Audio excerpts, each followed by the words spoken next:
Eh ben, le truc, où tu vas, là? Où tu vas? Le spectacle, c'est pas par ici, c'est par là. Vite, allez! Oh là là, oui, maître! J'arrive! Voyons voir.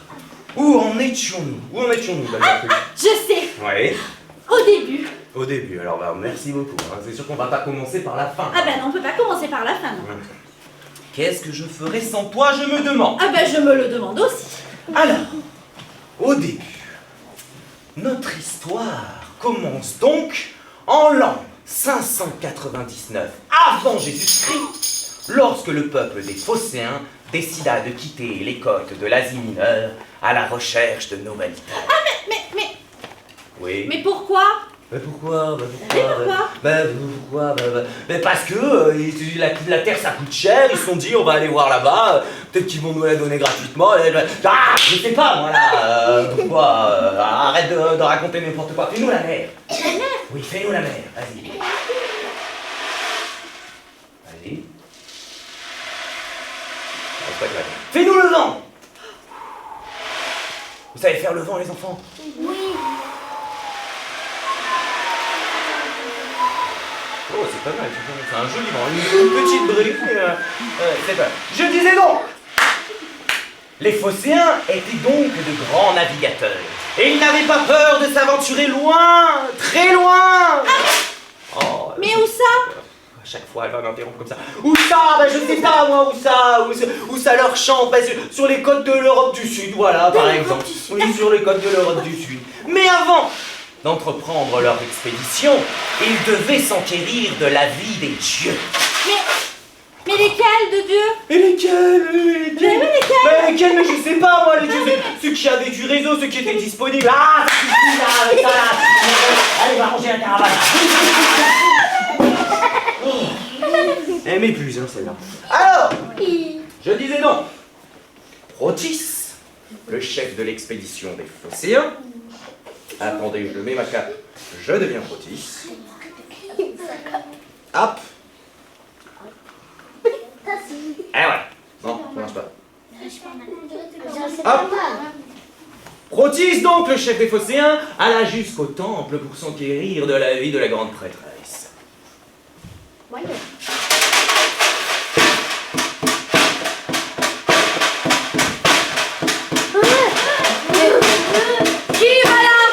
Qui dérange les dieux dans leur propre maison?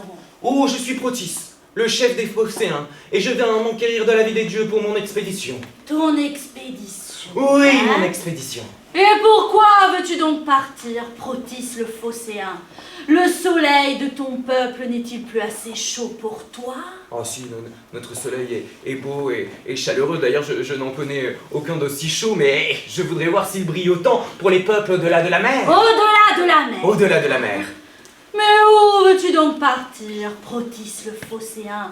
La terre de ton peuple n'est-elle plus suffisante à ton bonheur? Oh, notre terre est bonne et généreuse, mais si nous avions plus de terre, nous aurions plus de récoltes et nous aurions plus de blé. Plus de blé. Plus de blé. Mais Protis, ta terre vit en paix. Oui. Ton peuple vit en paix. Ouais. Si tu t'en vas, n'as-tu pas peur d'amener la guerre? Oh non.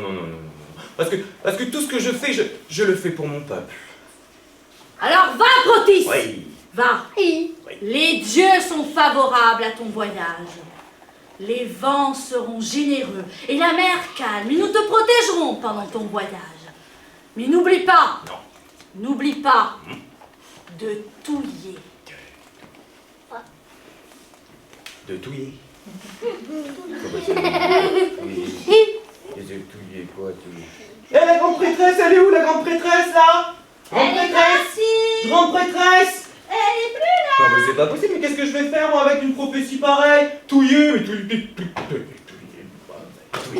On fera avec. Protis se mit donc en route pour son expédition. Il remplit les cales de tout ce qu'il fallait pour fonder un nouveau foyer, du bétail et de tout ce qu'il fallait pour manger des hommes et des femmes. Et pendant 30 jours et pendant 30 nuits, ils naviguèrent. Et la mer fut calme et les vents cléments comme l'avait promis la grande prêtresse. Et au bout des 30 jours et au bout des 30 nuits, ils arrivèrent enfin sur les côtes gauloises où il posa le pied, ce premier pied, pour fonder la cité.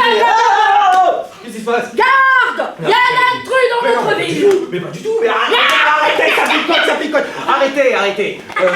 Jeune autochtone au physique particulier, là, je suis désolé, mais je suis protiste, je viens avec mon peuple fonder une nouvelle cité sur ces côtes que l'on croyait inhabitées. Mais qu'est-ce qu'il me raconte celui-là? Mais elles sont pas inhabitées les côtes Jovilla, moi c'est ma cité, alors qu'est-ce que vous faites là? Mais on vient fonder une nouvelle cité. Mais qu'est-ce qu'il me raconte ce branquignol? Mais on vient pas chez les gens comme ça. Et puis regardez le bazar que vous m'avez mis et tous ces gens-là. Mais calmez-vous. Arrête-nous!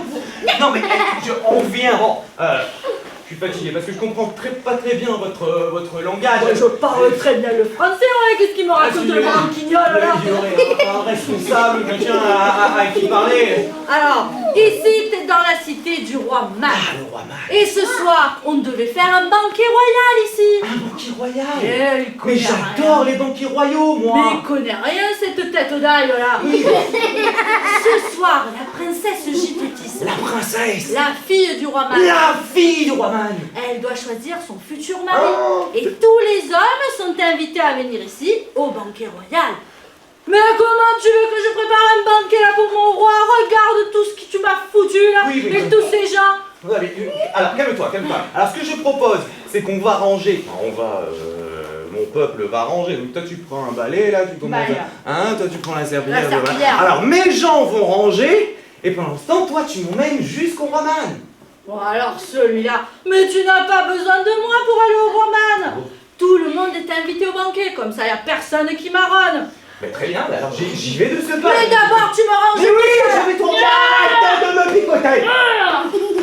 Protis se prépara donc pour aller au château de roi. Il se vêtit de ses plus belles étoffes. Ouh, c'est joli. Il se parfuma. Il prit tous les cadeaux qu'il avait ramenés de ses expéditions et il se pressa jusqu'au château. Mais une fois au château, il constata que tous les prétendants étaient là, des centaines, des milliers qui eux aussi voulaient la main de la princesse Gipétis. Gipétis restait tranquillement à observer ses prétendants. Mais quand elle vit le bel étranger, elle tomba tout de suite sous son charme. Oh! Waouh. Ouais. Vous n'êtes pas d'ici, bel étranger? Oh non! Je viens de par-delà les mers, fonder une cité sur ces côtes que l'on croyait inhabitées. Oh, c'est bien, vous en avez des drôles d'idées. Oui, j'ai plein d'idées. D'ailleurs, il m'en vient une là tout de suite. Vous épouser et ainsi unir nos peuples à jamais. Oh, mais bel étranger, vous ne connaissez pas nos coutumes? Non. Ici, ce ne sont pas les hommes qui choisissent leurs femmes, Ah bon? mais l'inverse. Ah oui. Les temps ont changé. Alors, j'ai jamais vu ça. Ah ouais. Et il ne suffit pas juste d'être beau et fort pour m'impressionner. D'accord.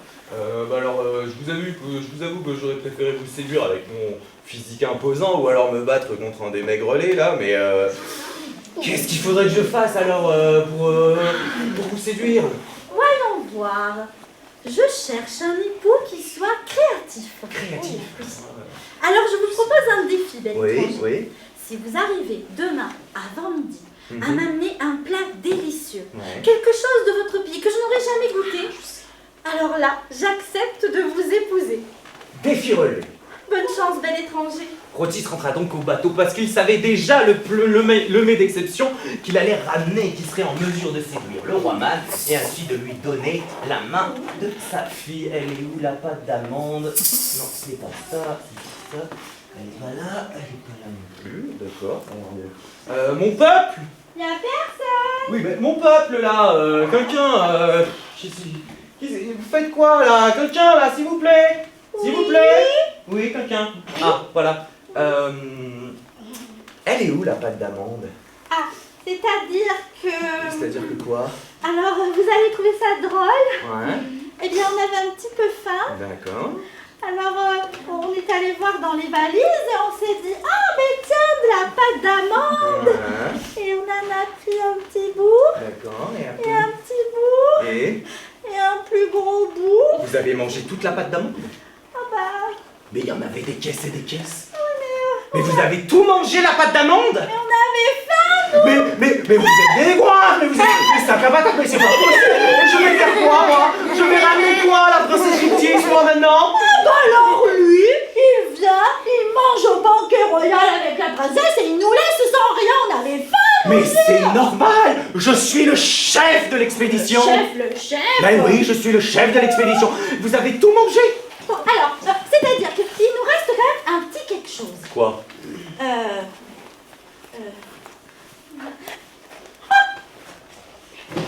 Qu'est-ce que c'est?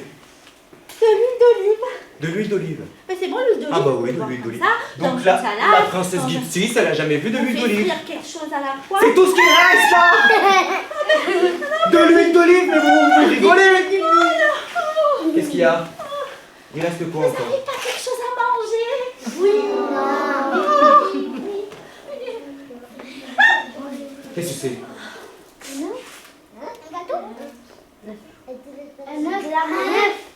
De l'ail. De l'ail. De l'ail. Ben c'est bon l'ail aussi avec l'huile d'olive. Donc moi je vais faire un plat d'exception avec de l'huile et de l'ail.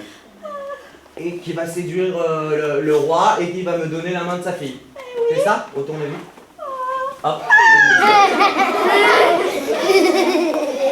Rhodis resta donc prostré toute la nuit devant son huile et son ail, ne sachant que faire.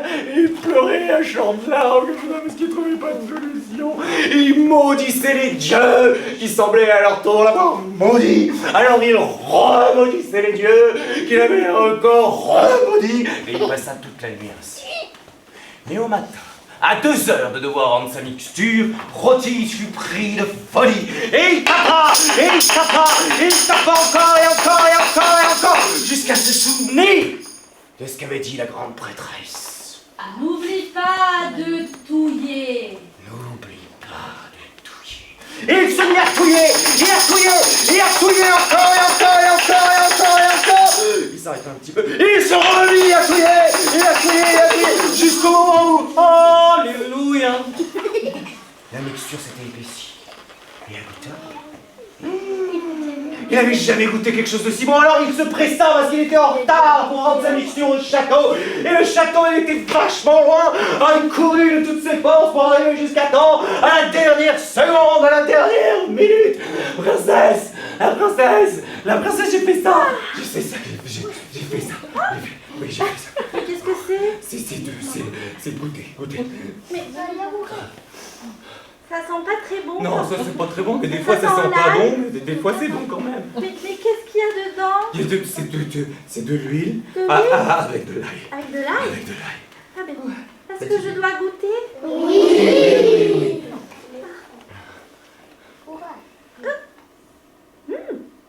Oh, mais c'est bon en fait. Ah mais c'est même très très bon. Oh, génial. Ah bel étranger, comment appelez-vous ce plat? J'appelle ça de l'huile à l'ail, de l'ail à l'huile, de l'aïoli, c'est de l'aïoli. De l'ail? Oui, c'est de l'aïoli. Bel étranger, vous avez réussi le défi. Oh, À partir de maintenant, l'aïoli sera le plat de notre cité. Et j'accepte de vous épouser. Oh, ça c'est vraiment bien.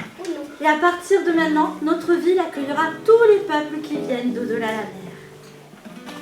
Grande fut la surprise du peuple quand la princesse, au lieu de choisir l'un de ses compatriotes, choisit le bel étranger comme époux. Et ainsi, ils fondèrent la cité non pas une fois, non pas 2 fois, mais bien 3 fois millénaire de Marseille.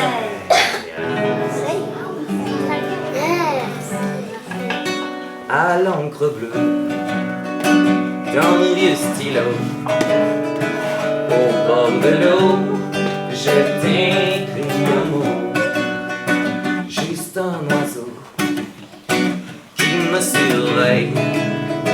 Je pense à toi, bon baiser de Marseille. Je le sais, tu n'y peux rien, on mène une vie de chien. De s'exiler, c'est devenu la règle. Si tu pouvais seulement, juste pour un court instant, me ramener au pays des collègues. À l'encre bleue d'un vieux stylo, au bord de l'eau, je t'écris un mot, juste un oiseau qui me surveille. Je pense à toi, bon baiser de Marseille.